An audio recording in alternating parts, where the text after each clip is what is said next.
Asante Mheshimiwa Naibu Spika, pamoja na majibu mazuri ya serikali, nina swali moja lenye sehemu A na B kama ifuatavyo. Katika siku za hivi karibuni pamekuwa na ongezeko kubwa sana la watumiaji wa simu kwenye baadhi ya maeneo ndani ya jimbo la Tunduru Kusini. Hali hiyo imesababisha baadhi ya minara kuzidiwa na ubora wa mawasiliano kutoka kwenye minara hiyo kupungua. Swali langu ni A, je, serikali haioni haja ya kwenda kufanya review kwa maana mapitio kwenye baadhi ya minara ili kuangalia uwezekano wa ama kuongeza masafa au kujenga minara mingine karibu na maeneo hayo? B, je, kama inakubaliana na mimi kazi hiyo itaanza lini? Mheshimiwa Naibu Waziri, majibu. Mheshimiwa Naibu Spika, naomba nijibu maswali mawili ya Mheshimiwa Mhandisi Fadhili kama ifuatavyo.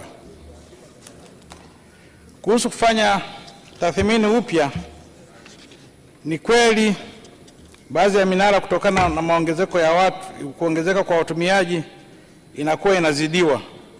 Kwa hiyo nichukue fursa hii kupitia bunge lako tukufu kwa niaba ya Waziri wa Mawasiliano na Teknolojia ya Habari kumwelekeza Mkurugenzi Mkuu wa TCRA kutuma wataalamu katika maeneo. Mheshimiwa Naibu Spika, Wizara ya Mawasiliano na Teknolojia ya Habari kwa kushirikiana taasisi zake na makampuni ya simu inaandaa mkakati wa kitaifa wa miaka mitano 2025 mpaka 2030 wa ujenzi wa minara ya mawasiliano ya simu wenye lengo la kumaliza au kupunguza kwa kiasi kikubwa changamoto ya upatikanaji wa huduma za mawasiliano nchini.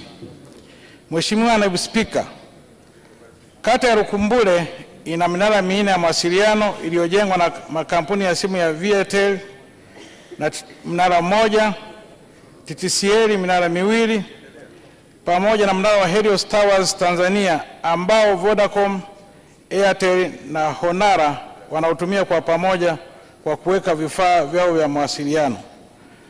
Aidha, kutokana na changamoto ya mawasiliano katika kata hiyo, vijiji vya Kazamoyo na Imani vimejumuisha katika mradi wa mawasiliano vijijini awamu ya 9 unaotekelezwa na wizara. Usanifu wa minara katika vijiji hivyo umekamilika na ujenzi unatarajiwa kuanza mapema Februari 2026 na kukamilika mwishoni mwa Mei 2026, ambapo wananchi wataanza kunufaika na huduma za mawasiliano. Kijiji cha Kilimani kitapata mawasiliano kupitia mnara wa Kazamoyo mara utakapokamilika.